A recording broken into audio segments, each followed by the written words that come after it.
हाँ क्या हम्म,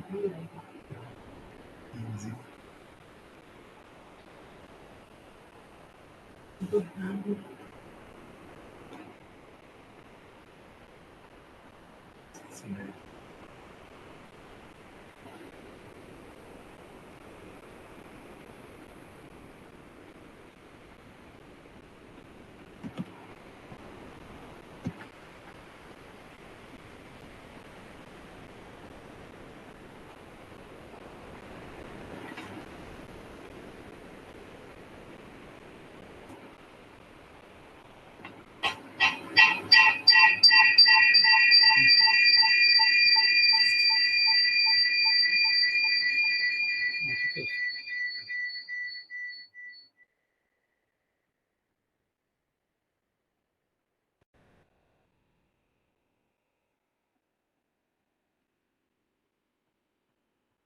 Hello, good morning, Ashutosh ji. Sir, very good morning. How are you, sir? Fine, fine. We are waiting your program. Yes, sir. Ah, Sir, we are going to start. okay, very good. Good morning to all. As you are aware, on every Saturday we used to have one workshop on different aspects of the metrology or the legal metrology or the life.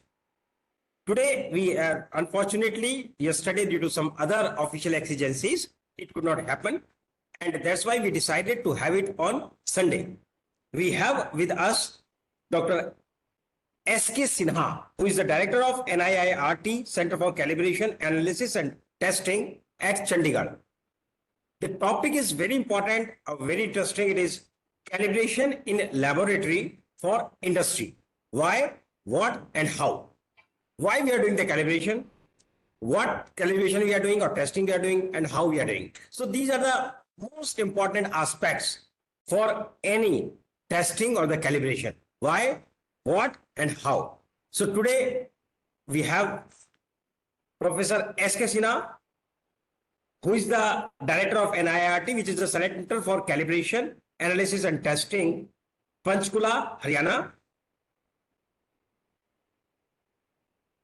He is the honorary director now since 2013, head of the scientific and professional management in NIRT. It is C4 CAT, Panchkula, Haryana. He is working basically for the research and development, quality services, laboratory management, and he is a lead assessor and the technical assessor and expert core committee member of NABL QCI. He is having a lot of experience, more than 40 years of experience in R&D, testing, technical, and administrative management. He is a qualified lead assessor associated with NABL and has done more than 300 assessments. He has a lot of experience in R&D of microprocessor and computer-based instrumentation with automation for industrial applications. Sir, I cannot say more about because you are having a lot of experience, knowledge, and the exposure of different fields, testing and calibration. It is our fortunate that we have Professor Sinha with us today to understand this testing purpose. We have with us our Honorable Shri B.N. Dikshit, Director Legal Metrology. Sir, would you like to speak 2 words before starting this program? Shri B.N. Dikshit, sir? Yes, yes. So, this is very good programs what we have initiated from RSL Ahmedabad, and that is for the industries, student, laboratories, and various other organizations. And the present program that is for the quality purpose in laboratory, how you are testing your instrument, how you are maintaining the quality product, how you are maintaining the quality QCI labs, and other type of things. The RSLs are also meant for the traceability of the standards. So more or less they are also doing the same type of work. So we have the 7 RSS in India जो है, and all are performing well जो है, and Ashutosh Ji also doing the one of the best uh, work and leading uh, picture in the field of the legal metrology. And I hope that this quality programs initiative by Dr. S.K. Sinha will be very beneficial to the all the industries as well as to the all the laboratory peoples. With this very word, I give thanks to all of you, sir, and I request to start the program. Thank you. Thank you very much, sir. Thank you for your kind words. Now, I would like to request our Professor Sinha, who is an expert in the field of this metrology, testing, and calibration, to kindly take over and enlighten us with his vast experience and knowledge. Professor Sinha, sir, please. Thank you. Thank you, Mr. Ashutosh Agarwal. I always tell him he is the crusader of quality in India and he is leading from front. And I really thank the Legal Metrology Department, Government of India, and particularly Dikshit Sahab. I think he is always present and giving his all blessings to all the presenters. And it's always been pleasure joining any session on Saturday and particularly today. This is a historic day in India, we can say, like G20 summit is going on today, and it's a very historic day for India. All the dignitaries from various countries have come over here, and then post lunch, I think there is going to be one very exciting match India Pakistan also. So this day is very important. And when I was just asking Ashutosh sir that if you so because he was traveling, I was just I wonder like how energetic he is. I was just feeling like on Saturday, I think he came back from in the night yesterday, I suppose, and maybe doing any organizing any program is always difficult on any non-working day, particularly Sunday. And then I thought of if he can move to some other day, but he said no, I'll do that. Then he fixed up 11 o'clock on Sunday. Then I said ठीक है, Sunday तो बहुत अच्छा होता है because मन की बात जनरली हम लोग सुनते हैं संडे को हमारे president prime minister Shri Modi ji से. So now it is going to have another round of my so I think thank you very much. I'll go for the 2 hours of my presentation as asked by the organizer to give me one presentation. I'm just giving, I think, a bit before starting this presentation, I just wanted to convey that my journey has really been from CSIR laboratory for almost 11 years in the scientific role, and then moving towards then another 14 years in the governmental sector in the science and technology government of Himachal Pradesh, where I was heading the laboratory almost for 14 years. So serving all together for 25 years in the field of science and technology. And then again in the industries. Then when I came to Parvanu, which is the hub of industries, I can say, then I had a good interaction with the industries. And particularly the industries all around Himachal Pradesh. I was the expert member in the government of Himachal Pradesh, and moving towards the industries, I realized the quality aspects, and then we set up there a center for calibration also, and it was working well. And but after 25 years of my journey in the governmental sector, I switched on to the present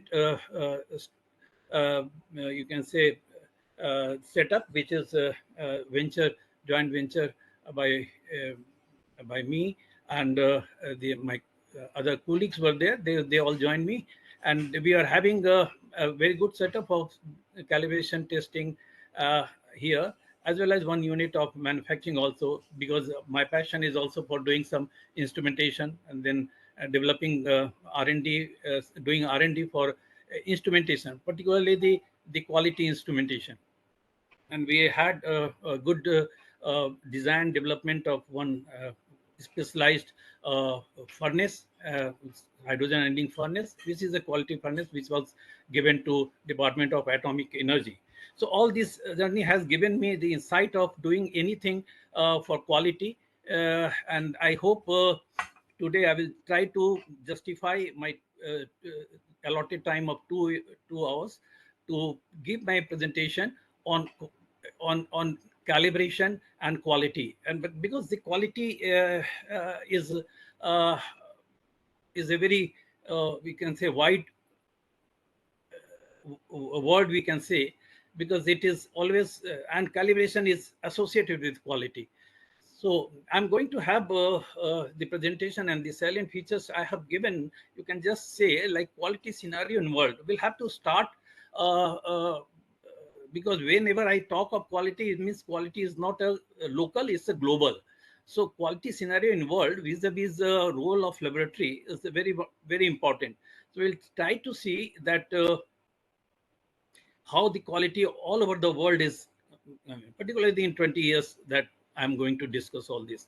What is accreditation and international recognition, importance of laboratory accreditation, then standardization of measurement, in which ISO IEC 17025 2017, why accreditation of laboratory in testing and calibration, accreditation procedure, accreditation system, fundamental of taste and measuring instruments, then calibration and traceability, calibration procedure, calibration system, laboratory characteristics. These are all things I'll try to see how best I can justify. But I have given this my salient features in three different colors. So I'll try to see like all the three colors are having a three different you can say aspects that we shall discuss over here, and hopefully you will try to understand the quality scenario in the whole world and how in India we are doing with Im- importance of quality is increasingly being realized in past 2 decades. I think we are very you can say in last 20 years. So that has talked about the quality, quality, quality, and every word the wherever you go, the quality aspects, whether it is the automobile sector or the textile sector or the pharmaceutical sector, any sector, wherever you see, like all the quality has gone tremendously improved. And what is the reason behind that? When you go for all those things, you will find that it is because of the technicalities of the laboratories. Laboratories have played a tremendous role in that. So let us come and realize the role of laboratories in testing or calibration. So that is what we need to discuss over here. Quality needs to be demonstrated in terms of fitness for the purpose of a product or service. That is very simple definition, that quality, it actually quality differs person to person, or one region to the other region, or even from one sector to the other sector. Like quality, it is basically the person or the user decides the quality. So you have to come to the expectation of the user. Anything like a very simple example, I'm using one fountain pen which is a very good quality for me, but this fountain pen may not be of good quality for the others. Maybe his expectation, her expectation would be something better than that, like that, or according to her liking or his liking. So this is the most, I mean, it is the demonstrated in terms of fitness for the purpose. Now, quality has to conform to a specified requirement with reference to national or international users specification. Now, we are coming to the global scene of the quality. And now we'll see uh, what is the global concern in quality and why it has come. Because some maybe 20-25 years back, we realized that there were technical barriers to trade.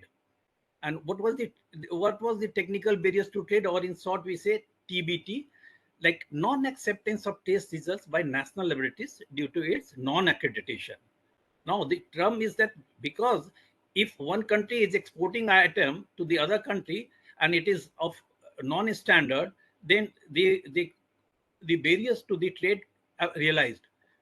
Costly retesting of products in laboratories of importing countries, non-acceptance of certification mark of the exporting country, imposing special conditions for packaging and labeling. These are the points I can say, like these were the technical barriers to trade. Lack of awareness of quality standard, which in terms we say ISO IC 17025, for quality management system in laboratories, inadequate facilities for calibration traceable to international standard,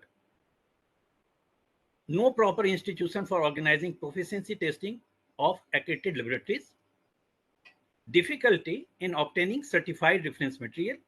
So these are things in last 20 years, how it has come, and we have realized actually the World Trade Organization, which is the main reason because of that the TBT agreement was done, and that was the Uruguay round in 1995. And I was just going through the article of Uruguay around 1995. I just found the article, in the 15 articles are there, and one excerpt I am taking of Article 6.1.1, which says that adequate and enduring technical competence. Now try to understand, try to pick up the word which is very important, technical competence of the relevant conformity assessment bodies in the exporting members, so that the confidence in the continued reliability of their conformity assessment results can exist in this regard. Verified compliance, for instance, through accreditation with relevant guides or recommendations issued by international standardizing bodies, shall be taken into account as an indication of adequate technical competence. Now, this sentence is looks like a very big sentence, but has big words incorporating the big words like technical competence, conformity assessment results, accreditation, adequate technical competence, like that. So we shall discuss all those here, why these terms have been used in the coming laboratories. Now, what is the global vision? The global vision is that the tested, inspected, or certified ones accepted everywhere. It was, and afterwards, when after the accreditation has been done, now simply accredited ones accepted everywhere. It's a very simple thing. So you need not have to again test or inspect or certify. Once it is accredited, your result has been given by the testing laboratory or the calibration laboratory, it is accepted everywhere. Globally, it is accepted. So that is a new change or good change in that. And the role of that, behind that, who is the supreme power is the ILAC. ILAC means International Laboratory Accreditation Corporation for Laboratory Accreditation. ILAC is the supreme power that has taken into this whole of the quality things. At now, what is the beginning of just I said like 20 years back, the 2000, the 36 ILAC full members constituting of laboratory accreditation bodies from 28 economies, means economies means the countries worldwide, signed by the ILAC mutual recognition arrangement, that is called ILAC MRA, in Washington DC. That in 2000 it was signed by the only 36 ILAC full members. Now it is more than 113. Now, to promote the acceptance of technical tests and calibration data for exported goods, the ILAC MRA for calibration and testing laboratories came into effect on 31st January 2001. So this, you just see 20 years back, ILAC was having only a small laboratory, or the country's number is so small. Now it has, I'll just show you some pictures. Why I'm showing it? Because it shows the importance of the quality, it shows the importance of calibration, it shows the importance of testing. Roles and responsibilities of ILAC was very high. ILAC is the international organization for accreditation bodies operating in accordance with ISO IC 17011. That is the one standard under which this ILAC is activating. Involved in the accreditation of conformity assessment bodies, including calibration laboratories. What are the activities? Just you see, calibration laboratories using ISO IC 17025. Testing laboratories, again, using ISO IC 17025. Medical testing laboratories using ISO 15189. Then inspection bodies using ISO IC 17020. Proficiency testing providers using ISO IC 17043, and reference material producers using ISO. So these are all the standards have been developed lately. At least this proficiency testing and reference material came just some 3 to 4 years back only. Now, so the role of why use an accredited laboratory, the role of ILAC, accreditation, why is the laboratory technical competence so critical to you as a manufacturer, supplier, exporter, or customer? What factors should you consider when choosing a laboratory? And how can you tell if a laboratory is accepted? So all these things have been clubbed in the various activities all over the world. Why, what, and how. And similarly, why, what, and how in the calibration also that we need to do. Now, quality in laboratory is the peer evaluation, which is very important. International standard, as you know, because I'm restricting here my topic into around ISO IEC 17025. You can just see IES also is prefixing ISO IEC 17025. IES is the Indian standard. So the Indian standard in totality or in toto accepted ISO IEC 17025. Not a single word, comma, full stop has been changed by the Bureau of Indian Standard, and it has been accepted in toto. There is no any change. So ISO IEC 17025 international standard been accepted in India also. International accreditation body ILAC, International Laboratory Cooperation, Accreditation Cooperation, regional bodies. Now, see, like different regions are there.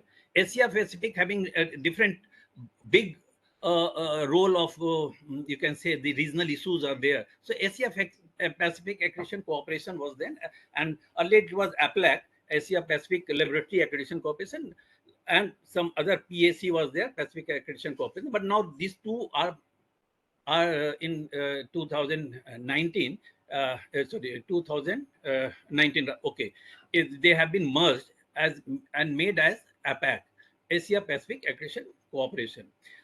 And ILAC MRA, APAC MRA, these are the mutual recognition arrangement. ILAC MRA or Asia Pacific Accreditation Cooperation mutual recognition arrangement. So these two regional or you can say the body, accreditation body, created, I mean, the different countries or different economies where the different labs have come up.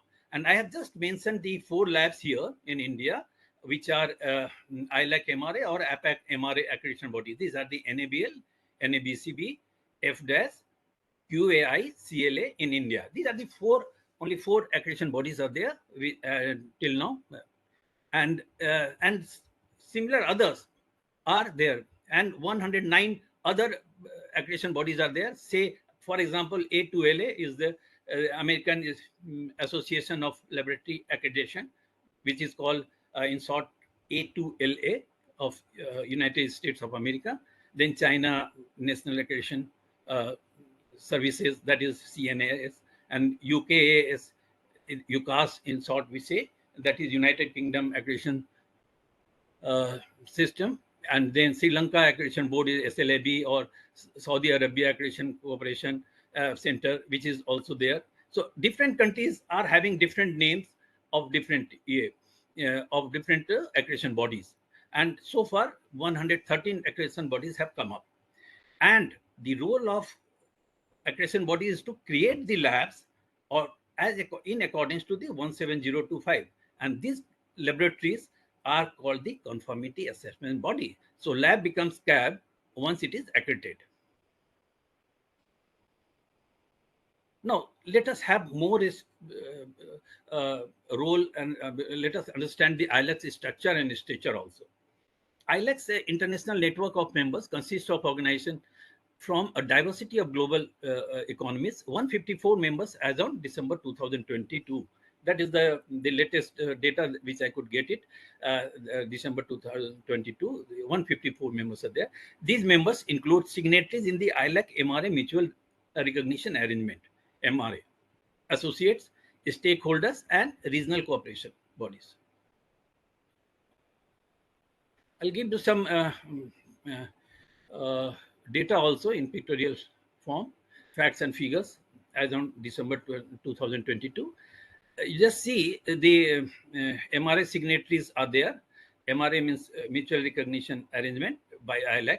There 109 is there, and then associates are 18, stakeholders are 21, and regional cooperation bodies are 6. And again, another data is there, which shows you the year wise from 2002 to 2022, the 20 years data have been given, and you just see how it is increasing year by year. And if you just see in 20 years, it has increased more than 2 times also. You just see it is the, if you see the yellow uh, uh, this uh, bar, you can just see it is the ILAC MRA, which is you can say combined regional arrangement have been done. So this is ILAC MRA based, and few are under the process also. You just see the some cyan color bar is there, which is higher, but they are all in process. Since the formation of ILAC MRA in 2000, the number of accreditation body members from around the world has more than doubled. These accreditation body members comprise the ILAC MRA signatories. They are called the full members. Once you are MRA signatories, I mean MRA mutual recognition arrangement has been done with the ILAC, then you become a full member. And if you become a full member, then you have the authority of doing or exporting your report to the other countries, and it will be honored by the other countries also once it is MRA signatories means is done. As well as associate members are there, and some working towards achieving the ILAC MRA signatories. So this is just a very good representation of the enhancement of the quality, or you can say enhancement of the laboratories, or you can say the enhancements of the the understanding regarding the calibrations, testing, and other aspects of the quality. You can just see I have given another how many regional cooperation bodies are there. There are about 7 are there. European Cooperation for Accreditation, which is called the European EA. Asia Pacific Accreditation Cooperation, under which the country of ours, India, comes under the APAC. Then Inter-American Accreditation Cooperation is there, IAAC. Then Southern African Development Community Accreditation is there, SADCA. And then Pacific Accreditation Cooperation is there, PAC. And I think it is now mixed with the APAC, so you can just leave it also. Now, African Accreditation Cooperation, AFRAC, is there, and Arab Accreditation Cooperation, ARAC, is there. So these are the different regional cooperation bodies are there, which is working in the regional form. Now, some history I am just trying to give you. I'll quickly switch over also, but for the listeners or for the participants, it may be of some interest of learning about the APAC's some history. Asia Pacific Cooperation, which was established on 1st January 2019 by the amalgamation of 2 former regional accreditation cooperation. One was the APLAC and the other is the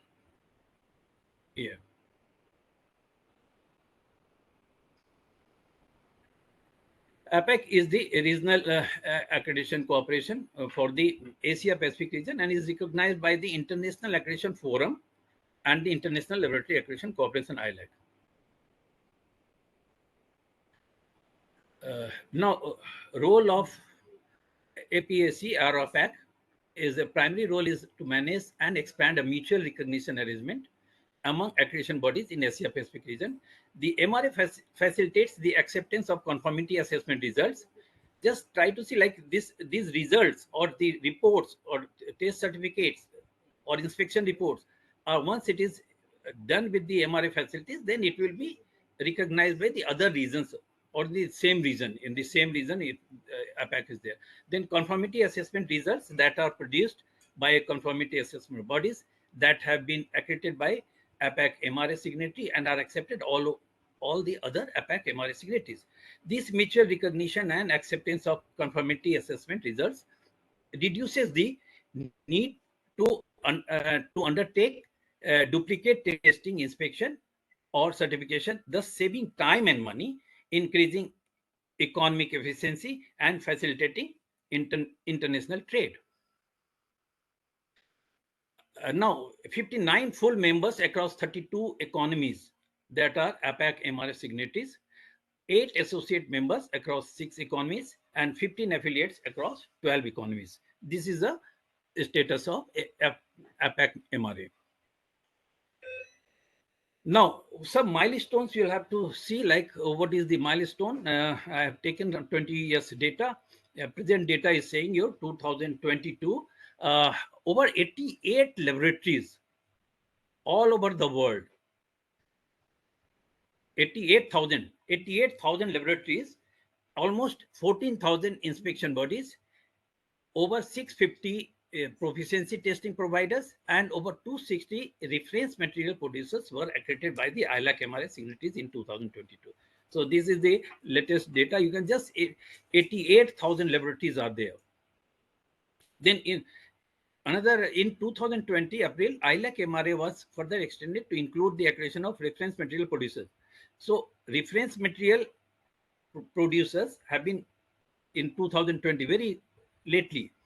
In May 2019, ILAC MRA was extended to include the accreditation of proficiency testing providers. Now PT providers are there in 2019. I think in the coming years, every laboratory will have to go for the PT providers and PT participation. And that is what nowadays you are just having all the accredited laboratories have been asked time and again that you have to go for the PT participation. So as much as possible, you have to go for PT participation, because now it is coming in good form, and many laboratories are coming for the PT participation. In India, still it is slow, but we need to go for more and more. In October 2012, ILAC MRA was expanded to incorporate the accreditation of inspection bodies. On 31st January 2001, ILAC MRA was signed. So you see, the 20 years history is there. And that 20 years history has shown tremendous graph or tremendous rising figure in that you can just see. So now you just see another total number of accredited conformity assessment bodies, CAPs, which you see, like in India, we are also having about 8,000 of laboratories are there in India, which are the conformity assessment bodies, CAPs are there. And you can just see there are 66,000 are there in the accredited testing laboratories, ISO 17025. Some accredited medical testing laboratories are there, or accredited calibration laboratories are also there. So altogether it becomes 88,000. But it is just, you just see the three figures are there. The testing laboratories are there in large number, and calibration laboratories and accredited medical testings are also there. And slowly these proficiency testing providers and reference material producers are also coming up. So this is a figure that is there. You can just see. I think you did not have to write it. The slides will be also shared to you, or the presentation will be shared to you. That will you will have the record of all.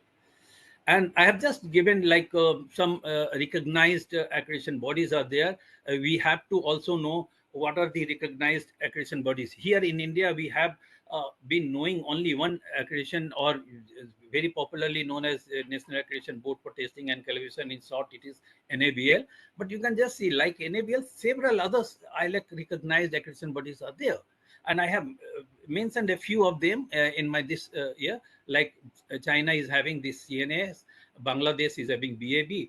FDAS has come very recently, and this Federation for Development of Accreditation Services, which is a new entry to the ILAC MRA. Rather, I would say that when I was just going through the latest newsletter of the ILAC, I just found in the very first page it was giving the welcoming the Federation for Development of Accreditation Services India for being the ILAC MRA recognized. So I really congratulate the ABDAS management for coming up in India other than the NABL. Then NABL is of course there, which is a name of everybody tips, like NABL is known, National Accreditation Board for Testing and Calibration.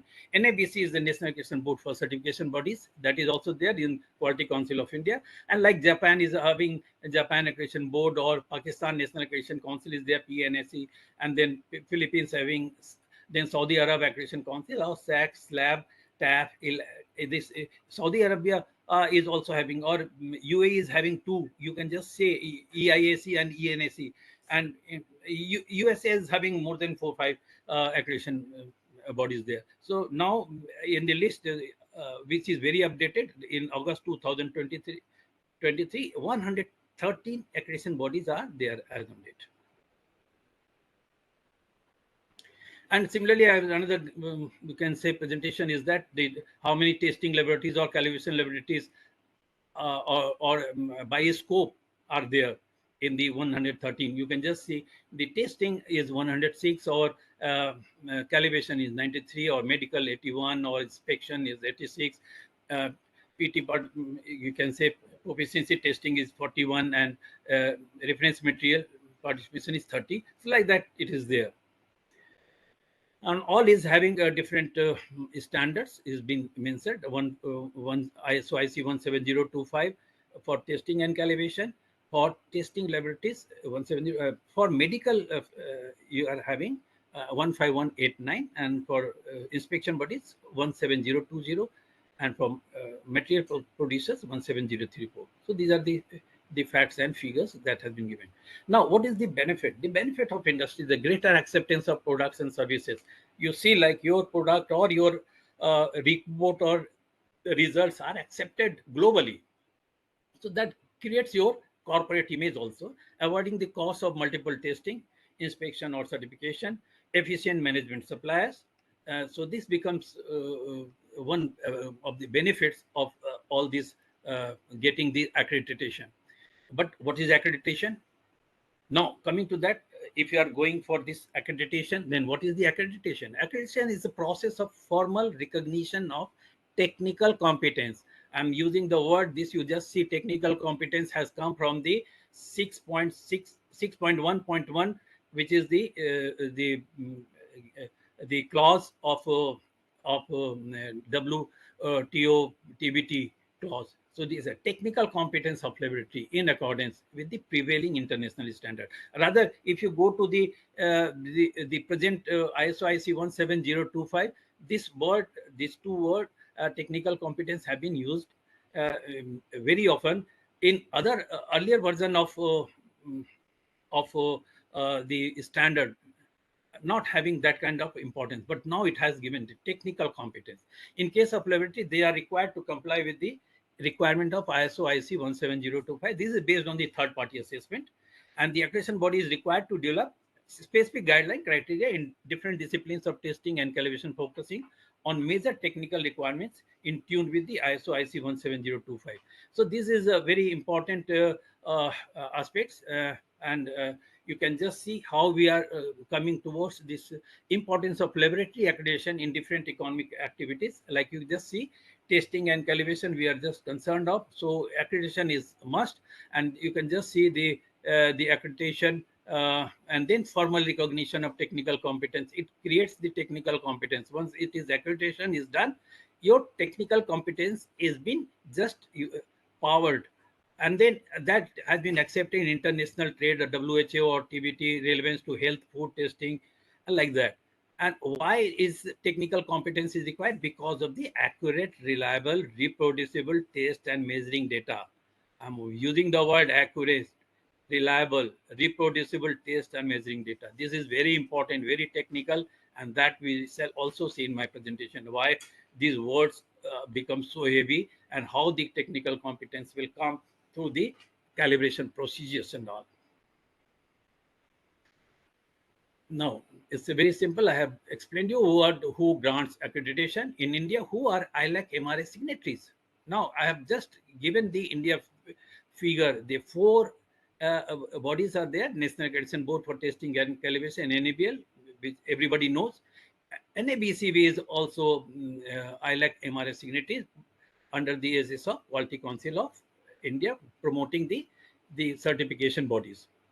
And recently came the Federation of Development of Accreditation System Services, FDAS, headquarters in Gurgaon, and the Quality and Accreditation Institute Center for Laboratory, QI CLA.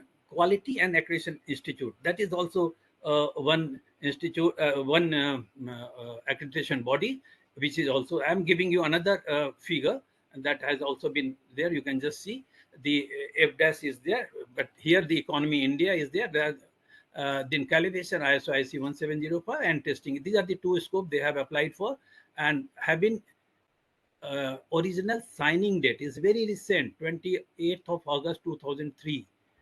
And for consulting, you can consult to the website of FDAS. And then NABCB is in 2013, which is doing the inspection of ISO IC once as per the 17020. NABL is already known, but it has various scopes, calibration, which is from 2000, and testing, which is also from 2000. Medical testing is also from 2000. Proficiency testing is started recently in 2019. ISO, and then reference material as per ISO 17043 as in 2020.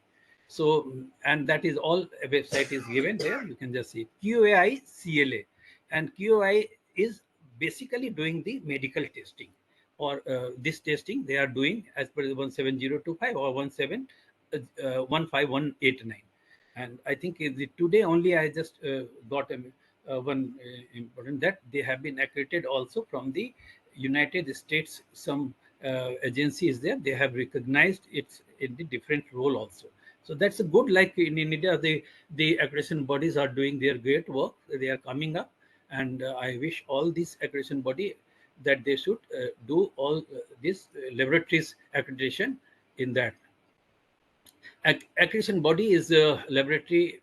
You can just see it's laboratories means testing, calibration, or certification bodies are there, which is doing the products or management system or personnel, and then inspection bodies are there for inspection. This now I have just made another presentation. You can just any accreditation body, AB or NABL. Earlier it was NABL only, so we have just made it NABL. But now various accreditation bodies are there. They are all linked with the various institutions in country or outside country also. So what? So ILAC and APAC, you have to be linked with that because you are the part of that body or the committee. Then Quality Council of India, you have to see like the various again. Then Bureau of Indian Standard, which is also working for the quality inspection and other things. Then regulatory bodies are there. Several regulatory bodies are there. So they are doing all the like legal metrology is also one of that in which we are doing this.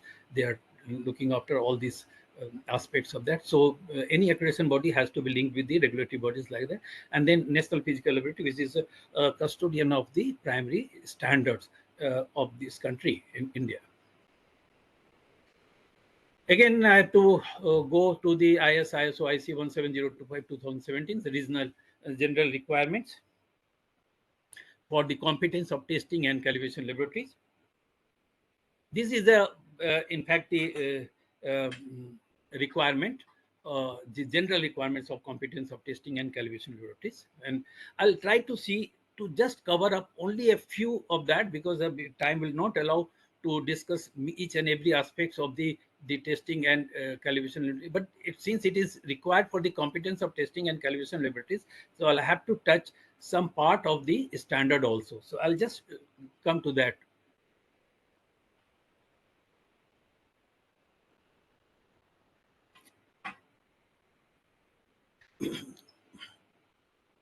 There, just you can just see ISO IC 17025. It is one slide which is showing so many things. The words we have taken: verification of method, calibration of equipment, personnel training, intermediate checks, impartiality, validity of results. You can just see many things have been taken into the whole standards. Then confidentiality, control of records, management review, validation methods, opportunities for improvement, measurement uncertainty, planned maintenance, handling control of document, information management, metrological traceability, internal audit, storage, all those things are there in different clauses. They have been covered. Risks and opportunities, which have been which have been done in the 2017 version, which been included in this risk and conformity assessment is the evaluation of the product or service with reference to national international standard, is known as conformity assessment. The testing and calibration laboratories are major examples of conformity assessment bodies. So basically the laboratories, so the participants, those who are representing the labs, they must understand the both things, because they are in between the you can say ILAC, MRA, and the customer user. So the role of calibration or agencies or testing agency become much more vital. They have to satisfy both the requirements as per the ISO IC 17025. They have to also satisfy the customers. So that is to see how they are doing it. Then standard specific wise general requirements for the ability to hold out, test and calibration, as well as sampling has also been part of the 17025. It's not only the testing and calibration, but sampling has also been used as another area under the 17025. It allows laboratories to implement an effective quality system and demonstrate that they are technically proficient and able to produce valid and consistent results. The basic aim of that of laboratory has to produce some results. They are valid and consistent. So that is the role of laboratory, how they are doing the work with quality so that they produce the valid and consistent results. Laboratory customers, regulatory authorities, and accreditation bodies may also use ISO 17025. It is not like that. It is only limited to the laboratories, independent laboratories, or the laboratories. But it is the regulatory authorities. They can also go for that, and accreditation bodies and even the manufacturers. They are now also having their laboratory accreditation in their own manufacturing unit. So that is also slowly coming up. So there have been three releases of the standard. In first was in 1999, second 2005, and presently 2017. So three versions of that, and each version have a different aspects. But I would tell you, the 2017 version is so nicely drafted and so nicely built up. The whole of the, so it becomes like a you can say one kind of good epic, like we just say it is someone say Bible, someone say Gita or Mahabharata. You can just see that it starts also with that. So the very first chapter, when once you enter in the ISO IC 17025 standards, impartiality, confidentiality. You see, like there's a place, you have to do a place. Once you are entering into the, the details of the standards, before that you have to have a good place for that. So it becomes a you can say one of your very you can say pious document. So how it benefits, I have already discussed it a little bit also. A better corporate image for the laboratory, strong quality control of laboratory operations, fewer reanalysis of samples, then reduction in operation costs, clear definition of roles, responsibilities, and authorities. That is very, very important. Roles, responsibilities, and authorities, these have been clearly defined, and everywhere the documentation is asked for that in the documentation. Then provide excellent third-party recognition of your customers, competitive advantage towards your competitors, reduced customers' complaints, potential increase in business due to enhanced customer satisfaction, audit and assessment activity by customer is reduced. So see, these are the benefits of once you are getting the accreditation done. How can we collaborate? uh, like how you can come to the equality laboratory, if you are thinking of that to be accreditation, to go for the accreditation, go for the recognition or of the international recognition, then you'll have to coordinate with any of the accreditation body as per your liking, as per your communication with the accreditation body. Then you have to analyze your gap, like your laboratory, how much area you have to work in, how much work you have to do in the documentation, how much work you have to do in the implementation or equipment, in personnel or management system review or internal audit, or so many other things are there. So you have to analyze the gap areas, and that gap areas have to be seen by the concerned laboratory. Then you can collaborate. Then documentation based 17025, you have to go through full, and the clause is 8 clauses are there, but the clause number 4 to clause number 8 are the main clauses, and before that 1 to 3 are the only the nominal definitions, and other things are there. The system design and implementation, process feasibility study and report to management, internal audit and management review, these are the two things which are uh, to be seen by the laboratory management. So they have to do it in that. Now, as I told you, like I'll touch some part of the ISO IC 17025. I had told you, like the clause which starts with the impartiality, confidentiality. Just see how you have to enter. सबसे पहले you have to understand, like if you are going for your work for your calibration or testing, you have to be impartial. You have to make the confidentiality maintained of any of your user customer or user or customer. You have to maintain the confidentiality. There are different sub clauses are there, and clauses, and then sub clauses are there, risk and analysis, and each and every things are there in the sub clauses. I'm not going to touch all those things. I just wanted to say that how this document has started with. First of all, it is preparing you.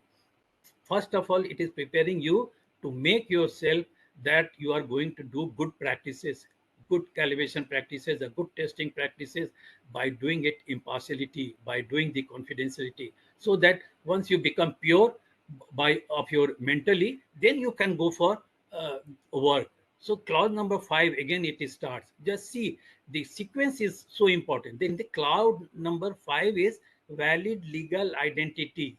Valid legal identity of your laboratory establishment. That laboratory establishment must be valid. Valid means you legally valid. It should have some kind of affiliation, attachment with the government, non-governmental bodies, but it should have the validity. Then management with overall responsibility.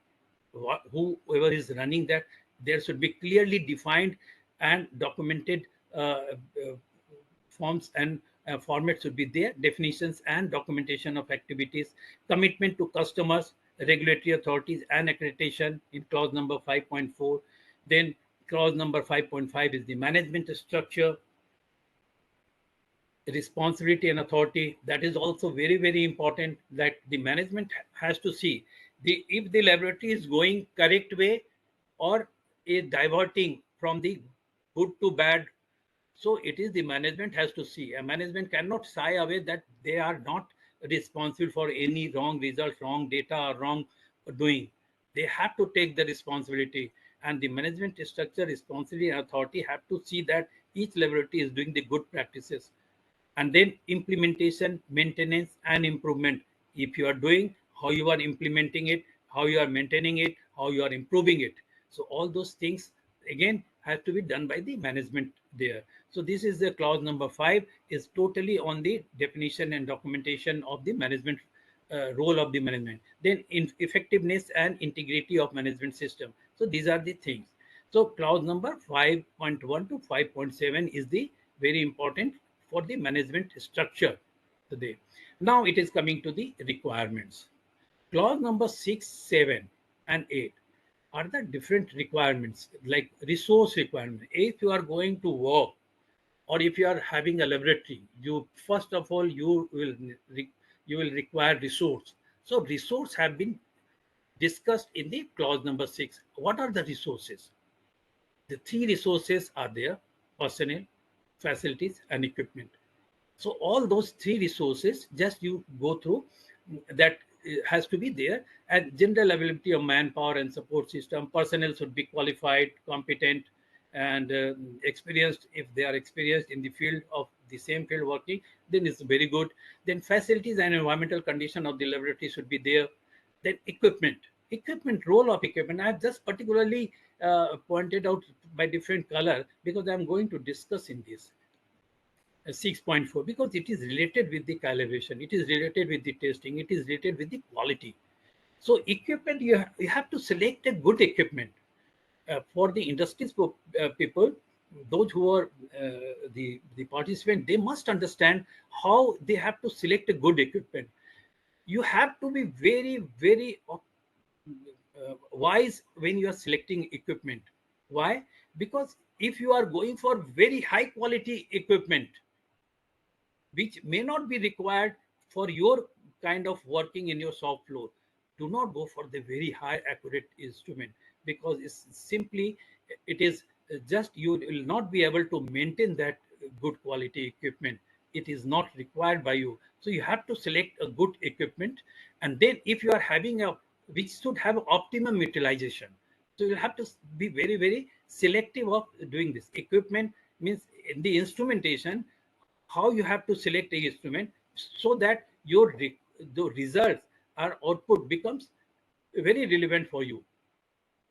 Then metrological traceability and I mean, these are the traceability is very important for any equipment which you are using. A calibration lab or testing lab must have the metrological traceability. The traceability, in further slides I will also discuss. And then externally provided products and services. If you are having some services or products with the external uses, then you will have to also. So documentation and implementation of all your laboratory activities become very vital. You have to make a good documents, and according to the documents, you have to implement also, and then you can justify your working. Again, in 6.4, that equipment we have here some, because how you have to maintain equipment, the reliability of instrument or reliability of equipment. And one clause is there in 6. There are some various clauses are there, but 6.4.10 is a clause which is called the intermediate check of equipment. This is all I'm just trying to discuss it here. 6.4.10, where I've since I have been assessor also, so I have seen like the equipments in intermediate checks. Intermediate checks were not done very correctly or not been understood by the laboratories. Many times I have felt like they are not doing the correct way of the measurement of the equipment. Or if you have to really realize, since your equipment, what do we understand by the intermediate checks? Intermediate checks is not the intermediate calibration, it is the intermediate checks. But you have to do correct checking. How you can do the correct checking of the instrument? So you have to realize the between the two calibration period, you have to make your system to be used various times. Many times you are going to use, but due to uses, it may be possible, may not be possible, may be possible that some kind of deviation may occur in your instrument. How can you check it? By the intermediate process. So intermediate check is one of the technical things which is very important. And I can say for whole of the requirement of the instrument, intermediate check is the most important requirement of your instrument. But again, what we are doing sometimes formality for the intermediate checks. No, it is the requirement as per the standards, and we are doing. But again, it is not that. You have to do it very correctly. How you are doing it?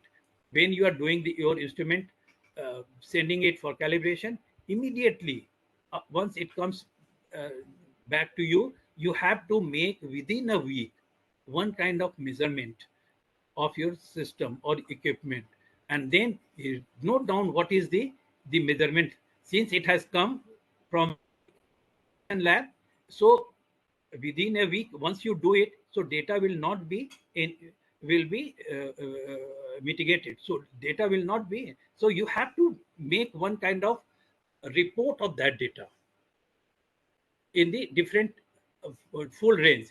And once you are having that, data, then in the intermediate periods, say after 3 months, after 6 months, after 9 months, if 4 times in a year between the two consecutive external calibration, you can make some measurements of the same by one very standard equipment. Just compare and take a result and just listed it out and just note down all these results and compare whether there is any deviation or difference in the data is there or not.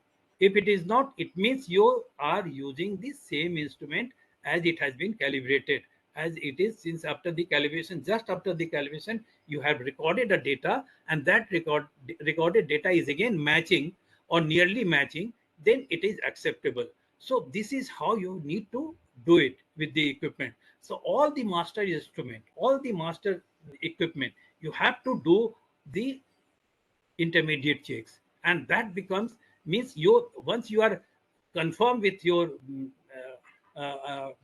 mindset, like your instrument is correct, then you are using it further also. But again, if you find anywhere some kind of deviation is there which is violating your result, then immediately you need to change it, or you need to send it for recalibration or like that. So this is how you need to do with the equipment. So there are various ways of doing it. I'll discuss. So why particularly 6.4 I have discussed, because it has the intermediate check clause in 6.4.8. Then metrological traceability and external provided products and services. These are the other clauses are there, sub clauses are there, and that I'll discuss here. Clause number 7 is another, you can just see, if you are having a personnel, if you are having a good laboratory, if you are having good equipment, then now you have to do good implementation and practices also. So process requirements, the clause 7 is a very, very technical requirements of calibration or testing. So since I'm just focusing on the calibration side, so I'll just try to see in the process requirements how you are doing the process requirements and how you can do the better process requirements. You can just see clause number 7.1 is the review, request, tenders, and contracts. These are also required. You have to maintain and see, like the documentation has to be there. You have to select a good good vendor. You have to have a contract also, like that. Then selection, verification, validation of method. Of course, you must select a good and verified method. The process of doing the calibration or the procedure of calibration, I think it has been also as per the international or national standards. And in NABL, they have given NABL 1 to 9. So these calibration procedures have been given so much. So you can just see, or OIML guidelines are also there, or international guidelines are there. In several other places, guidelines are there. So you have to practice as per the guidelines of the international and national standards, and just see. Then sampling you have to do, if it is applicable. Then handling of test or calibration items. Then technical records. You have to make all the data of the technical data once you are doing.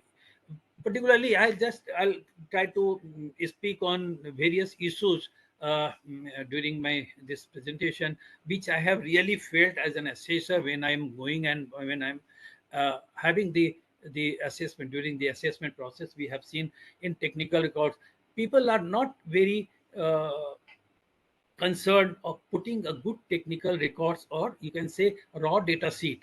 The raw data sheet is the, you can see, the basic data which is to be transformed into the calibration reports, and the calibration reports which is given in the calibration under the title of NABL or any accredited laboratory or affiliation, any affiliation, and which we see in the very nicely it is made. The reports, once you see, it is very nicely made. But when you ask for the raw data sheet, if you ask for the raw data sheet, then you will find the raw data sheet is not done very correctly.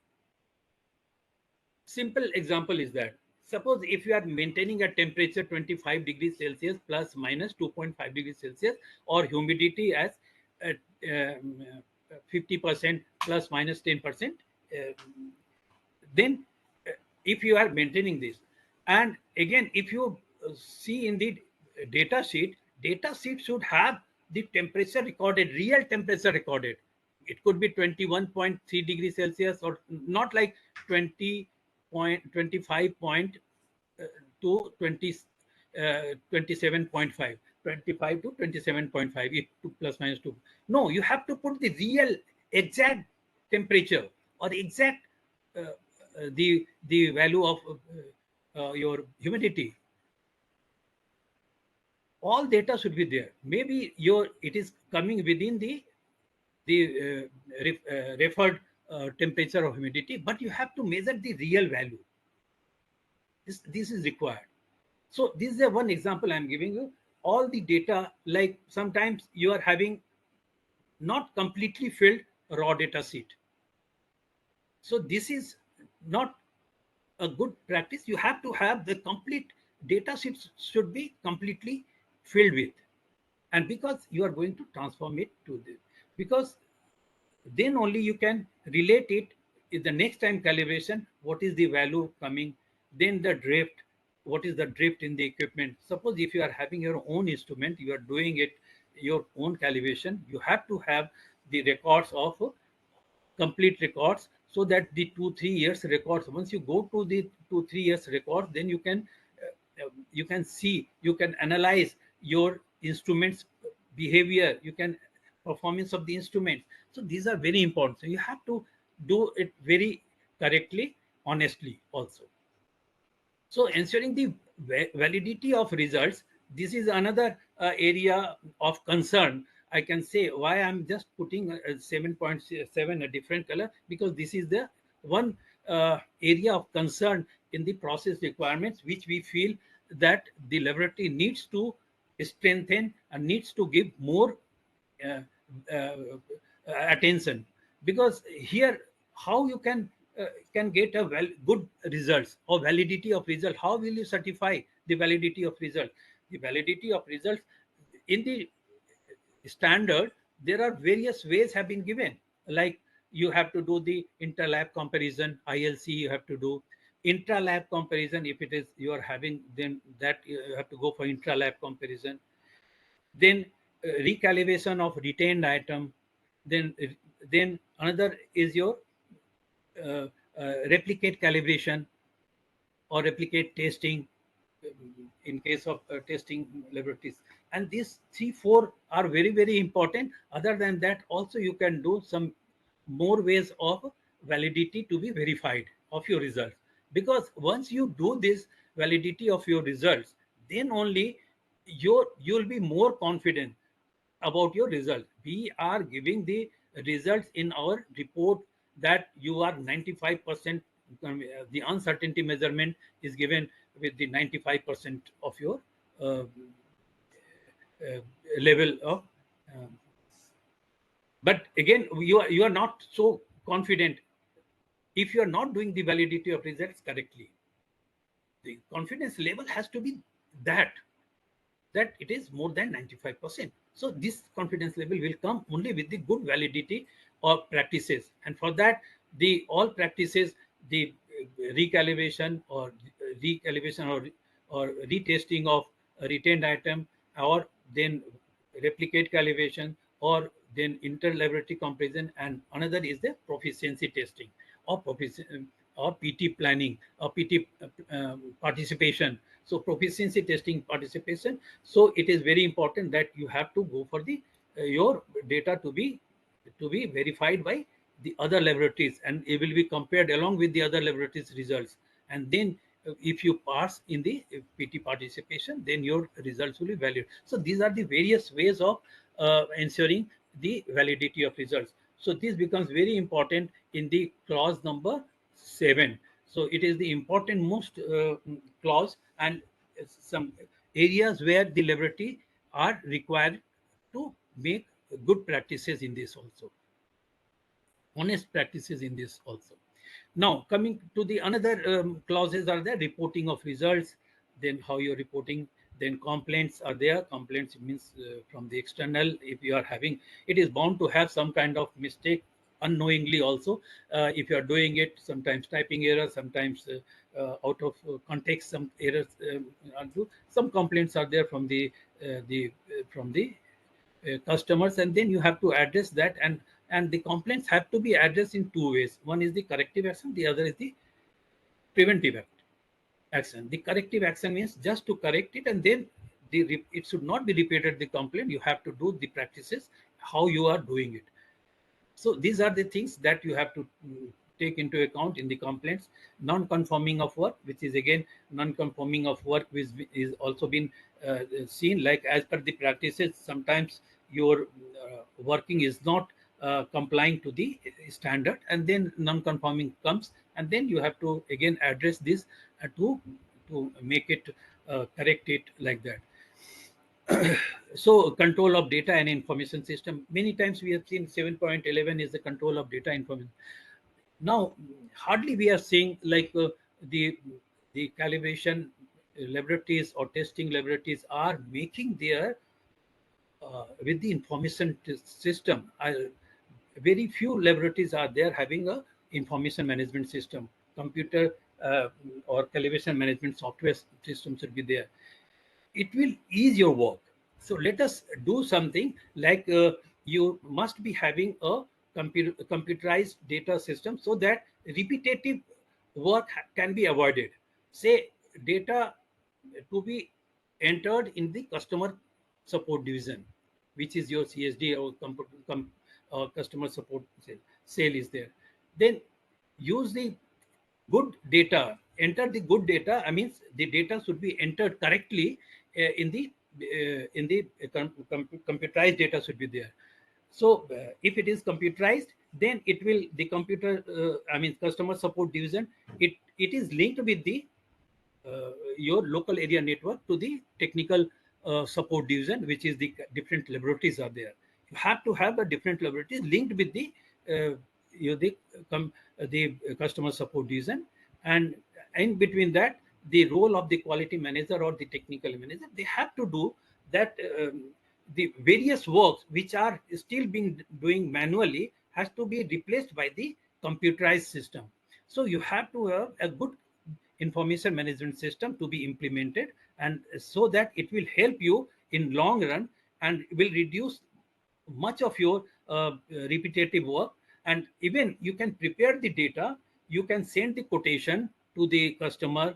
The customer be will be informed in advance also, like when it is going to be due. And then also in your practices in computer management system practices, if your lab is having one some system, then the various ensuring the validity of results. Say you are timely doing recalibration of your recalibration of your master instruments. So you may forget, but the computer or the data will not forget. If it is there, the prompt will come in your computer screen that it is going to be due in that date. So you have to take 1 month in advance. So prompting will come. So many prompting will come for your different activities, like recalibration of your if it is going to be due very shortly, or some other validity of results practices such as replicate calibration or recalibration of retained item or intermediate check, or I or your PT participation, or as per plan. If the plan is there and plan is given to the computerized system, then automatically it will give you the pre-notice that you have to do this. So this becomes a very helpful in the data information management system if you are using it for the process. Lastly, the management system requirements are there that all you know, like after all, the right from the clause number 4 to clause number 8, different aspects are there in the general requirements. Then the management requirements, then your resource requirement, or then process requirements. Then after all, the highest body in your system is the management. Management means the higher management. The management has to look into the various things, whether these all things are running in a correct way, and should be seen like the all records, data, documents is placed correctly, or the personnel are taking care of each the address of risk and opportunities at different levels, that has to be also addressed. Improvement where the improvements are required, so management has to see, the management has to see whether the resource has to be added or has to be seen in the optimum uses or not. So these clauses, clause number 8 is given so many of the guidance, and you did not have to worry more about this. These sub clauses are given, the different agenda points are there. In say in case of internal audits, the agenda points are already been mentioned there. What are the areas that you can just see in the agenda points? Internal audit, you have to see like it is all practiced as per the uh, say management review meeting. There is agenda points have been given. What are the agenda points is very simply is given there, like step fulfillment of objectives, suitability of policies and procedures, status of actions from previous management reviews, outcome of recent internal audits, corrective actions, assessments by external bodies, changes in volume and type of work in the range of laboratory activities, customer and personnel feedback. Feedback has also been there, complaints, effectiveness of implemented improvement. So all these agenda points are there. Adequacy of resources, results of risk identification, then outcome of the assurance and validity of results, other relevant factors such as monitoring activities, then effectiveness of management system and its process, and provisions of required resources if any change is required. Like these all agenda points are given in the guidelines of the 17025. According to that agenda points, you have to practice also, you have to give. And so I think all these management systems. So in nutshell, I just wanted to say, like, whether you are doing a lab, having a calibration or testing activities, there are the quality aspects in different clauses, particularly in clause number 6.4, where the equipment clause is there, and clause number 7 also, particularly in 7.7, where I had discussed about the validity of results. These are the technical points in calibration, and one has to address it correctly. Now, coming towards some other my part, the field of accreditation. What are the accreditation field? The testing laboratories, if you are having biological, chemical, electrical, forensic, electronics, mechanical, NDT, or photometry, radiology. I have given one data here, which is just to highlight that how many laboratories have been accredited as per the NABL newsletter, the recent newsletter, August later, on 31st 8 2023, there are 5,033 enable accredited testing laboratories are there. These are accredited laboratories are 5,033. Over 5,000 laboratories are there. I think there are some more laboratories will be there in India by the other accreditation bodies, like FDAS is there, QI is there.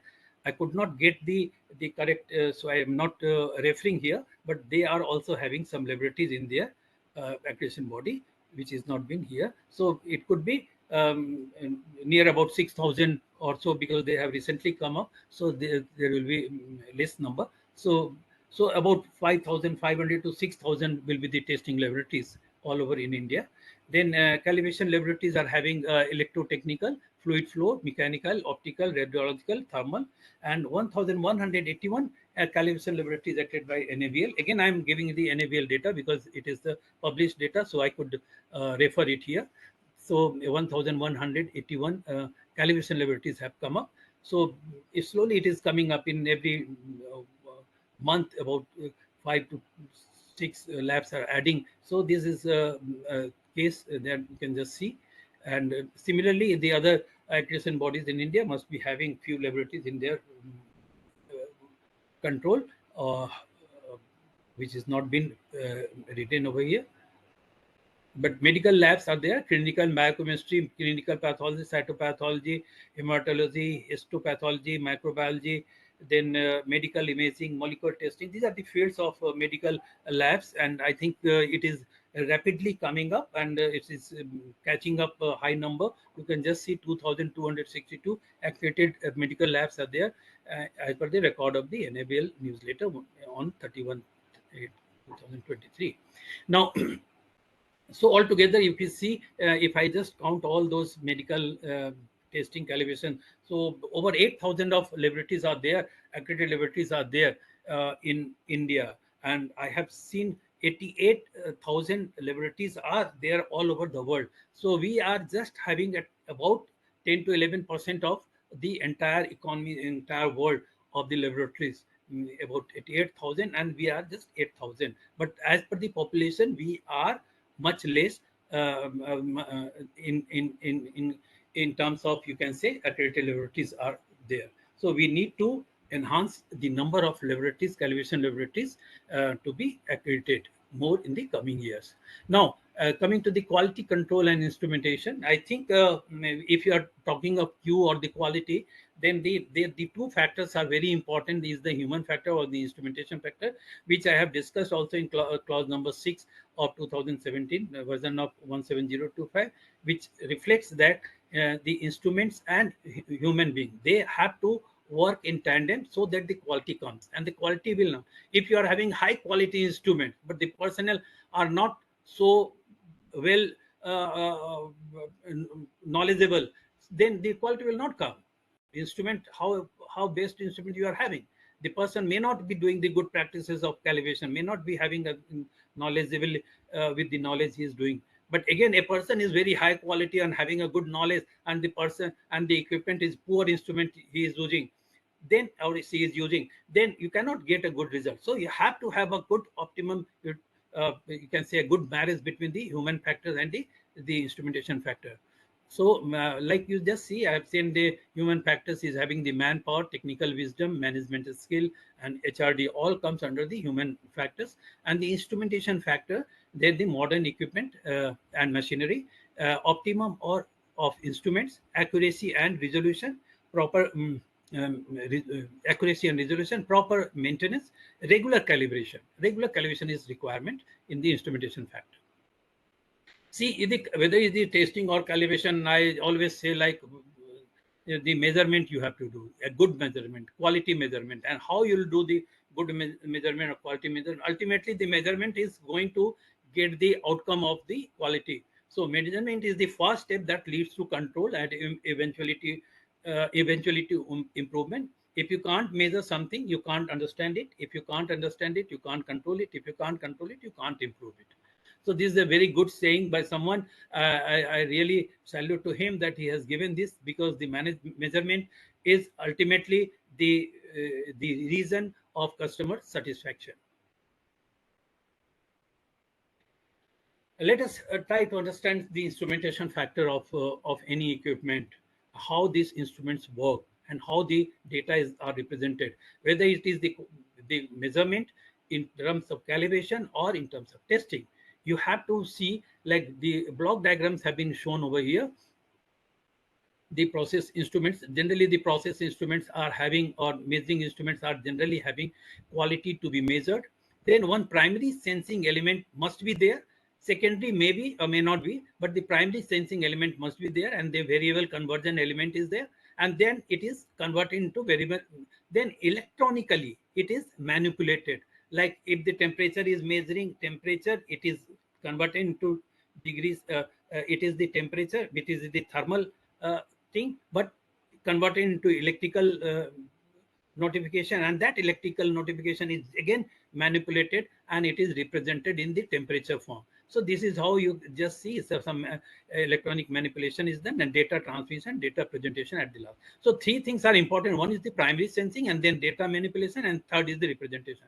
I think more clear will be in this slide also, which I am showing you, basic elements and auxiliary elements. Like you see, the various measurements are done, like a physical quantity to be measured, measurand, these are called the measurand. And then what is that? Force, velocity, pressure, displacement, temperature, flow, acceleration, strain, current, voltage, frequency, pH value, humidity, etc. So many other measurands are there that you have to measure. And what is doing, the instrument is doing? The instrument is primarily sensing. or secondary also may be or may not be, but it is there. Then some manipulation is done inside that electronic amplifier, filter, integrator, analog to digital converter. These are all placed inside the instrument. All the digital instrument must be having this kind of factors, and these are the manipulation of the data receiving from the measurand, and that is manipulated into this form, and finally it is represented in this here, either in the chart recording or analog indicator or display indicator, data logger, or digital indicator whatsoever, or printer is there, like is there, that is the output. So you just see this is there, and this is how we are doing it, measuring it. And again, if I just say another, so if the same data or same measurand is measured by the two different instruments, and one is called the instrument which is measuring, our measuring instrument, or we say which has come for the calibration. So this is there, and another is the calibration signal generated with or without a simply we can generate a simple calibration signal also and realize by this. So there can be a comparison of the two signals, and that two signals finally will show different values here and here, and then it is compared. So calibration you can do. Calibration is only a measurement, and then the fundamentals of calibration, just see the fundamentals is that true measurement is the need. I just say measurement has to be true. And then quality standard, calibration practices. So the fundamentals of calibration are true measurements with relevance and practices of quality. So this is how, and we have to justify in the calibration. You have to do a true measurement. Now the question is that calibration is a very simple process of measurement, but it is not that simple also. Once you go in the details of the measurement, then it is not that simple. So both way you can say it's simple to measure, but it is not that simple to measure.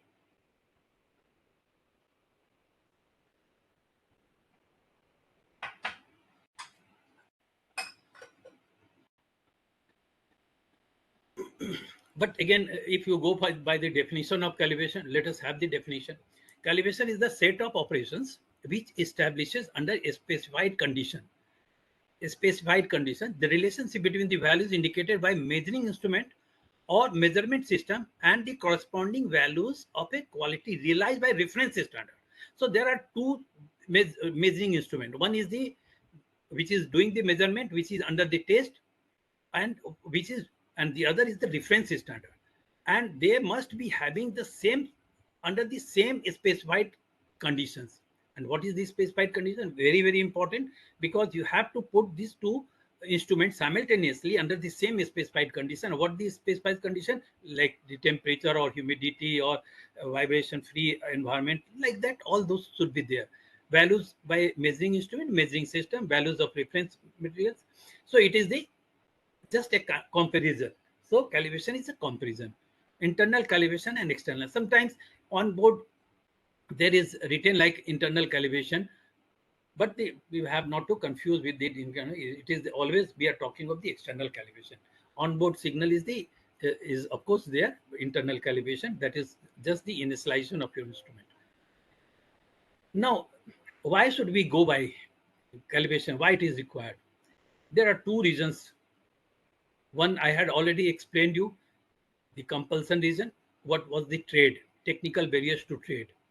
That is the reason, and for which it is the compulsion. It is the compulsion of any quality bound or ISO, IC 1, ISO 9000 or 20,000, 18,000, whatsoever the manufacturing units are there, they have to go by the calibrations. It is the compulsion as per their standards. They have to go, all the process instrument, measuring instrument have to go by calibration periodically. I'm not using annually. I'm saying it periodically. Then by choice. Again, by choice means you have to, if you find like that something is coming not as good result, maybe some instrument is making us some play in that, then you have to go by your own consciousness, on wisdom, just send it for calibration, and you will find and that some kind of error in your product is coming because of the wrong measurement a wrong display of measurement of your process instrument. And that I have also experienced in my practical life, that I had just wanted to share with you. Like what happened one time, we were doing a pressure gauge calibration, and pressure gauge calibration is a very simple way of doing this calibration. But again, I'll see like the customers or the users sometimes are ignorant about the calibration reports results, and they just do it a formality, getting the calibration done and putting the calibration reports in a file, and just once the inspection team comes to them, then they show like they have done their formalities and they have done. It is not. But what happened, there were one pressure gauge that we calibrated, and we found like it has a big error in that, and that we have mentioned that it is to be replaced or repaired or something like that. A note was given, and the pressure gauge was giving some high value of say 20% error. You can say, but the user did not realize that time, and they produced the material, and in the final product some kind of um, cracking of the material was there, and the whole lot was rejected. And then reverse process of that, where the things have happened, then they coming through all those things, what everything they have done, everything is processed. What they have done, they had to put some pressure, and that pressure in which they were just measuring some 20% pressure was less than what they were making it. And then it was realized that the product was not, the finished product was not having good pressure, which is required pressure, and due to that this error was done.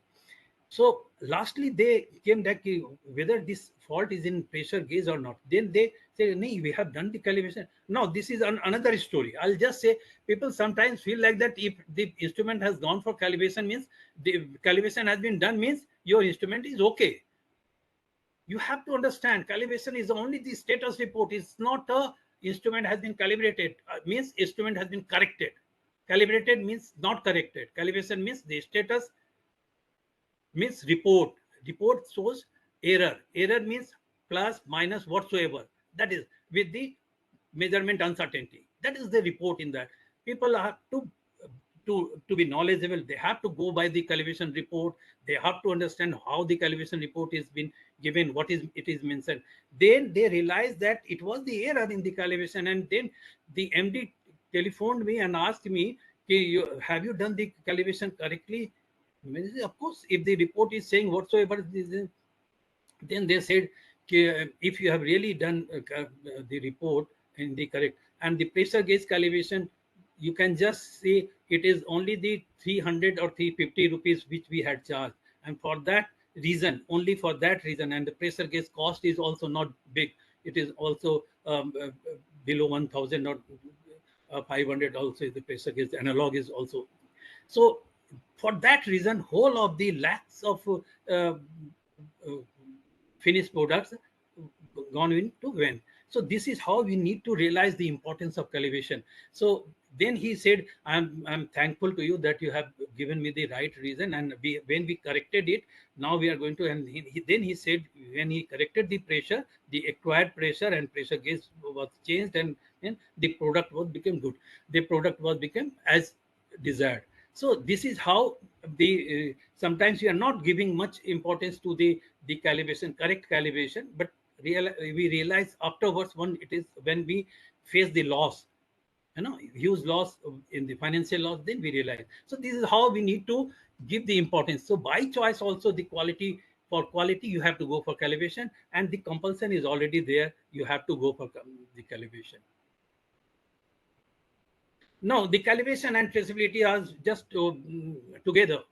Calibration should be also with the traceability, and it is known, all those who are doing the calibration, a good traceability is maintained, or is in record, it is given. The most basic requirement of calibration is a proof of traceability. If you are doing the calibration, you must be having a proof, and that is given in your calibration report, the mentioning of where you have done the calibration. And now it is the practice that you have to provide along with that the traceability uh, uh, hard copies or the soft copies along with the calibration report. So, so this is to be provided by the calibration agency to the customer, so that their confidence becomes high that you are using an instrument which is already traceable, and traceable should be national or international. So traceability is defined as an unbroken chain of comparisons, all having stated uncertainties between your measurements and stated between your measurement and some national or internationally accepted standards. So traceability is very important. You can just see why traceability, national or international linkage is there, unbroken chain is there. You just see instrument under calibration has been traceable to secondary calibration, secondary traceable to primary calibration, primary is traceable to international traceable. So all your instrument, whether the instrument which is used in some kind of your industry is internationally traceable to one, which is a unit which is kept in somewhere in the you can say in France, or where the primary standards are kept over there, or in Switzerland, wherever some standard has, primary standards are kept.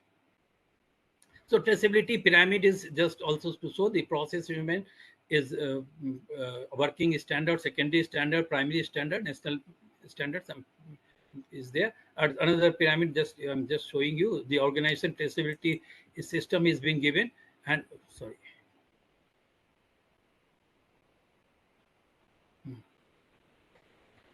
Level of standard, measuring instrument, working standard, secondary standard, the same slide is there, just having a different view only. Why calibration? Now, much of things I have discussed already, but again, if it comes like calibration connects standardization globally through measurement of instrument, because you just see once you do the calibration, it is internationally traceable, and when it is internationally traceable, it connects you globally. If you can't measure quality, quality means accurately, repeatedly, and with reproducibility. You can't produce quality. I mean, I'm using the word, the three words I have used here in quality: accurately. I have taken it from accuracy of the instrument. Repeatedly means repeatability of the instrument, and reproducibility of the instrument. So you just see accuracy, repeatability, or reproducibility of instrument becomes very, very important terms, and we have to understand these terms, because these terms are are meaning for the quality. If you can't produce quality, you can't connect internationally. Now I'm coming to the terms. Just see the terms which I have used here, and very simple definition I have written in question mark. What is resolution? I say resolution is what is the smallest change or the quantity to which instrument responds. The smallest change to which the instrument responds. Suppose if I have seen any instrument having temperature showing that it is 50.5 degrees Celsius. Now, if I ask anybody what is the resolution of this 50.5 degree, if you are just looking at this 50.5 degrees Celsius, many people say it is 0.1, somebody say 0.5, somebody say don't know, like that. Nobody can say, seeing a simple one value, what is the resolution. The resolution only can be given once you see the change, immediate higher value or immediate lower value. Unless and until you just see the change, you cannot see. If 50.5 degree becomes 51.0 in higher value, or in lower value 50.5 degrees Celsius becomes 50.0, then you can see the what is the smallest change. It is the smallest 0.5 degrees Celsius, the smallest change. Then the resolution is 0.5 degrees Celsius. But you have to see the change. Don't come to the conclusion like looking at 50.5 degrees Celsius, the resolution is 50.5 degrees Celsius. No, again, if you see the change, and that change, if you see like 50.5 becomes 50.6 in just higher value, or 50.4 just low value, then you can just say what is the smallest change. It is the 0.1 degree Celsius. So the smallest change that you see is the change that you can just once you see the change, then you can say what is the resolution of that. So this is the case. And similarly, sometimes some word is there, resolution and list count. Of course, list count resolution becomes same also in some time. But in analog, resolution and list count are not same. Why? If the list count is say one say 1 bar, 1 kg per centimeter square in case of pressure gauge, then you just see one in between the two. If the needle comes just in between, then you can resolve the value, and that resolve you can say 50% you can resolve, though the your list count is 0.1 degree Celsius, 1, but it becomes your 0.5. You can resolve 0.5. You can just see with your perception, with your knowledge, you can just see which part of the needle is. Even you can see 25% you can also resolve. So you can resolve in analog values, and that by the list count becomes your 1, but you can resolve up to 50% or 25%. Similarly, so resolution you can put 0.25 or 0.5 also. So resolution and list count then changes. It is again, let us come to the another definition, accuracy. Accuracy means, if I say what is the accuracy, it means you are asking for the inaccuracy. What is the value? You say plus minus 0.5 degrees Celsius. Plus minus 0.5 degrees Celsius is the accuracy, means it is the inaccurate. Your instrument is plus minus 0.5 degrees Celsius inaccurate. Means your true value will be in between the whatever the value which is showing minus 0.5 degrees Celsius to plus 0.5 degrees Celsius, whatever the value it is reading. Say it is reading 50 degree, then it can be your true value will be in between 50.5 or 49.5. So in between somewhere true value will be there. So accuracy means it is the inaccuracy of that instrument. It is always given by the manufacturer. The manufacturer gives the accuracy, and then the role of the user or the customer has to see how much accuracy is really required for their purpose.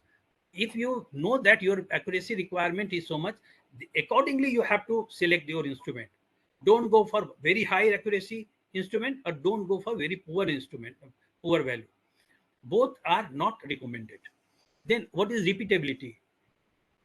What is repeatability? Repeatability means if you are measuring any instrument, repeat it, say 2 times, say 5 times, say 10 times, any time, every time. If you are repeating it, then you are getting the repeatability.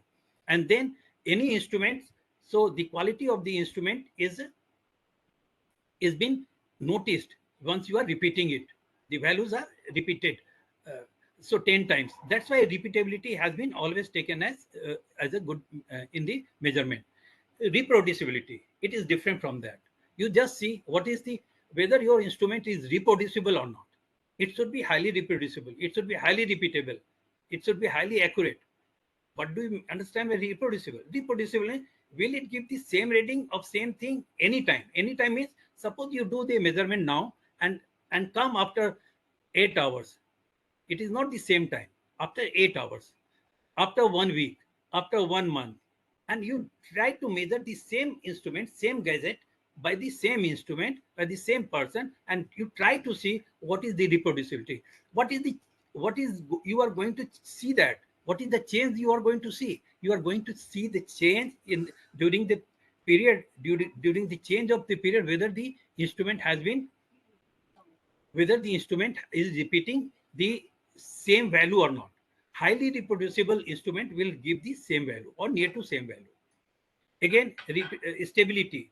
What is the stability? Once you are putting some value and it is showing some temperature or pressure or anything, any measurement process value, and you just watch it and just see whether it is the same value it is showing or not, you will find that it is jumping or fluctuating. And that fluctuation, you can just see, it is very obvious in case of temperature, in case of weighing balance measurement, in case of say other measurements, where the the values are under the controller is controlling the value, and that controller means the instrumentation part of that instrument is a good quality instrument will have a good controller or good values, so your values will be controlled and you'll be highly stable. So you just see, when you are going to see all those factors, resolution to accuracy to repeatability to reproducibility to stability, your measurement is not that simple measurement which you are talking in the simple term is very simple. It's not simple, because these factors are creating your measurement some kind of uncertainty of your measurement. Your uncertainty is then is being realized that what is the uncertainty? It is the various measurement factors which is dominate, which is creating your measurements some fluctuation or some kind of unstable certainty in your measurement. So what is the, so you are, any measurement is a band measurement. It's not a single fine line. It is the band measurement, and you have to decide what is the thickness of that band. And the good quality instrument have very less thickness of band, and poor quality instrument is having a big uh, uh, uh, band, big thick band. So you have to just justify according to the instruments. So these are the terms very important. So that's why I have used the quality means accurately, repeatability, and with reproducibility. Your measurement should be there, then the quality will come. And there are have only 10 to 15 minutes, but I'll try to see that a few slides are there which I'll try to finish it. And self calibration means internal calibration, that you all know that you cannot compare the self calibration with the external calibration. So in some onboard signals are there for in the process instruments, in the electronic instruments, some process instruments are there. They are mentioned there. It is self calibration, but do not replace, it does not replace the external calibration. External calibration is the routine performance of that ensures the measurement accuracy. When you are going for the external calibration, then only your accuracy will be realized. In general, the act of calibration includes evaluation of the instrument's capabilities to determine if it operates within specification, adjustment to measurement circuitry and onboard signal reference if the instrument does not operate within specification, re-verification of the instrument to ensure that it operates within specification, issuance of calibration certificate stating that the instrument measures within specification when compared to a traceable standard. So all those things are there in the calibration certificate, and the calibration certificate becomes important for you to just verify whether this has been done with the already mentioned that self calibration and external calibration you cannot, but once the self calibration and external calibration together you can use. Then system calibration. The goal of system calibration is to quantify, compensate for the total measurement error in your system. Cable losses, conditioning, and sensor errors may include the measurement error. Now, the system calibration, try to understand the difference between the instrument calibration, equipment calibration, and system calibration. These are the three different things. Instrument, suppose one equipment is there which is having a pressure mounting also, temperature mounting also, some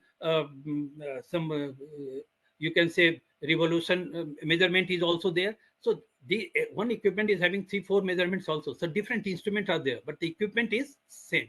So once you are going for the equipment calibration must be having more number of instruments to be there. And the system calibration, which also includes all your your even the soft your software also that comes in, or the cable losses or conditioning, this comes into that.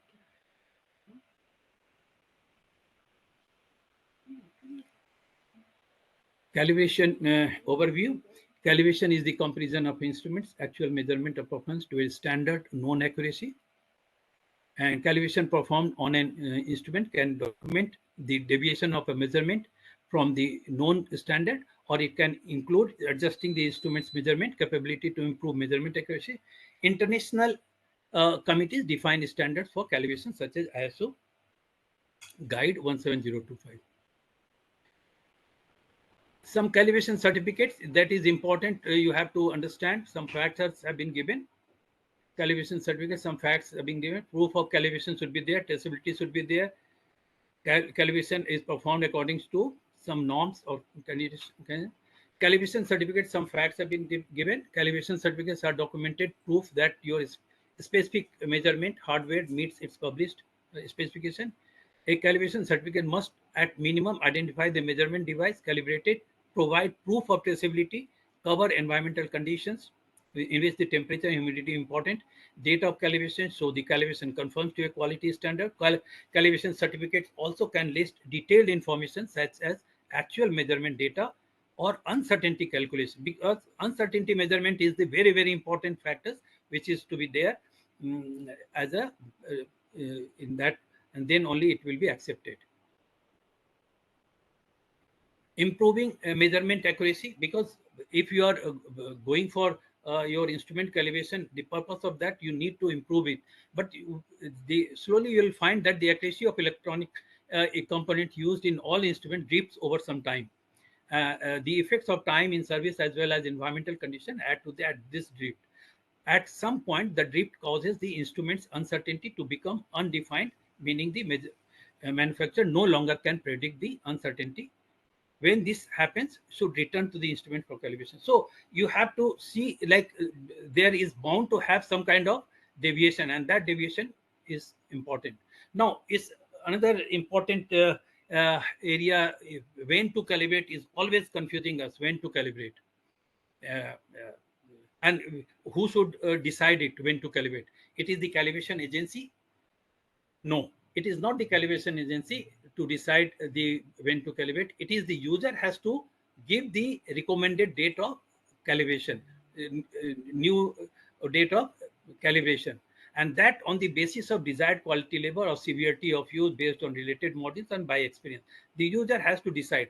Actually, there is a ILEC guideline is there, G20 guideline, which initially choice for recalibration intervals, and that is very correctly mentioned various reasons that has to be there, why the and how the date has to be given. The correct calibration date can be decided by the the user, and the that uncertainty, the reasons have been given. I've just given you measurement uncertainty required, type of measuring equipment and its component, risk of measuring equipment, manufacturer's recommendation can be also taken, then tendency to wear and drift, which I have given you, expected extent and severity of use, environmental conditions, climatic conditions, variation, and influence of measured quantity, pulled or published data about the same similar devices, frequency of comparison, frequency, quality, and transportation arrangement, measuring equipment, degree of to which the operating staff and are trained, and extent to which the established procedures are exempted, and legal requirements. These are the various reasons for on the basis of that when to calibrate has to be decided. So there are some guidelines are also there. Yeah, some 5 guidelines have been here. Methods for reviewing the calibration intervals. And what are those methods? Automatic adjustment, staircase, which is called, and then control chart, in use time, in service checking, or black box testing, and other statistical approach. It has been explained in the ILAC G24. The user can read that. It is very nicely written there. You can just go through that. Since the time is limited, I have to go. I cannot explain it in detail, but it is ILAC. It is available in the ILAC G24 guidelines for the determination of recalibration intervals of measuring equipment. And you just see 5 methods have been given, and the performance has been also given in the chart. And that chart is you can just see how the method 1, method 2, method 3, or method 4, or method 5 has been working.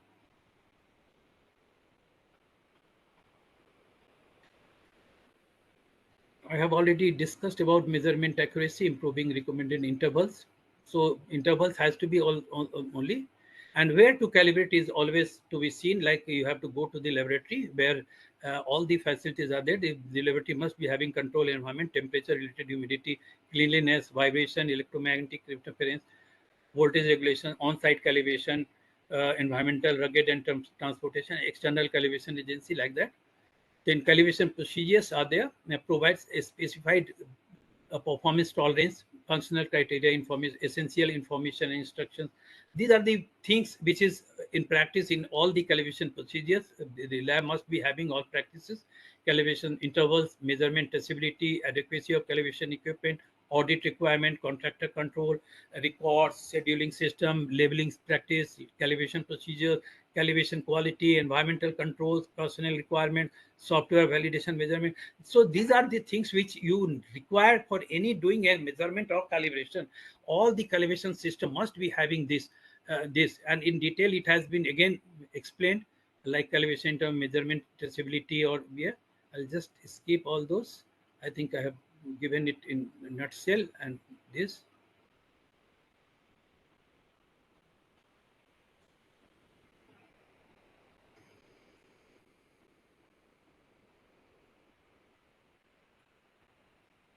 Laboratory characteristics. So laboratory should have the characteristics: source of standard specification, testability documentation, source of calibration, testing procedure, interval adjustment system, recall system specification, training and experience of laboratory personnel, quality control program. All those things should be there.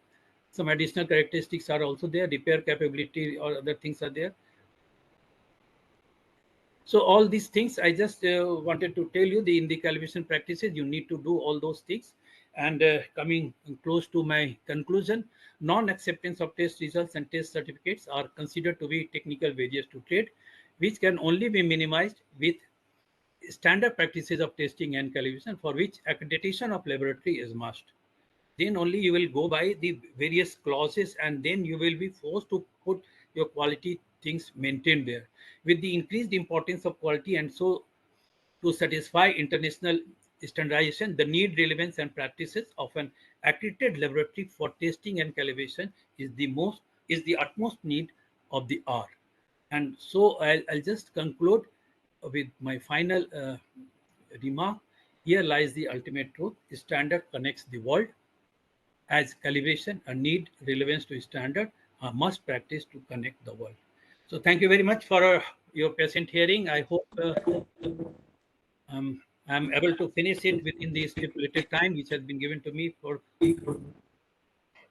Thank you. Thank you very much, sir, for your brief and wonderful presentation. It is one of the best presentation which we have since last more than 2 years. We are doing it regularly or on every Saturday. But unfortunately, we could not do it yesterday, and that's why we make it today. But it was a wonderful presentation, and with your kind permission, we will put this presentation as well as the video on the social media platforms and the YouTube channel, so that the participants can see at any point of time and can learn, can understand what we are doing. Thank you very much, sir. Thank you.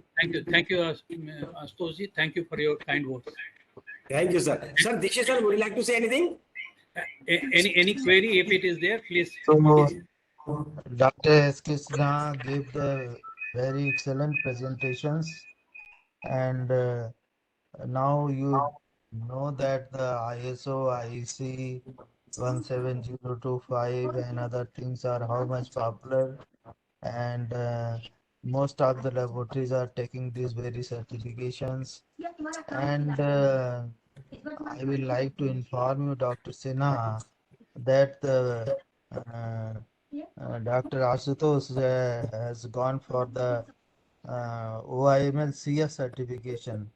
That is the great certification. So OIML has already collaboration mutual arrangement with ISO and IECs. So whatever the legal metrology functions are there, these parameters are being covered. ISO, IEC, and whatever the others technical factors are there, those things are covered. So Mr. Ashutosh Agrawal is leading in all the field to provide the manufacturer as well as to the consumers the best facility available in India, and to bring the technology from abroad. Thank for the good sessions. I hope that such session will continue, and everybody will be delighted. Thank you, Astosid. Thank you, Dr. Sinha. Thank you, sir. and Dr. Ashutosh Agarwal team and all the people. Thank you. Thank you very much, sir. Thank you for your kind words. Certainly, sir. Now, I would like to request all the participants to kindly switch on their video and switch off their mics if they are not asking any question. If they want to ask, you are free to ask anything about this presentation, about this animal certification, or about the legal methodology. I am here. We will try to resolve, we will try to reply the questions you are having. Otherwise, we would like to have some pictures so that we can put it on our social media platforms.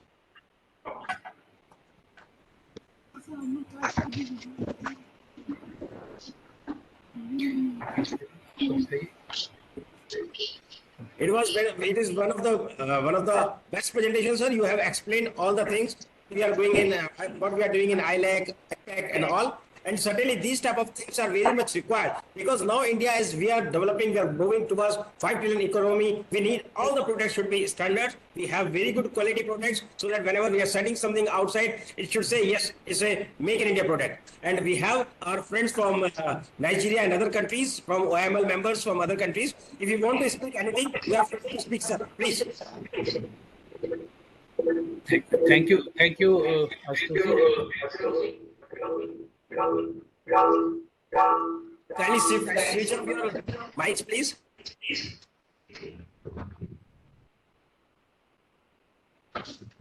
Thank you very much, sir. Thank you. Thank you.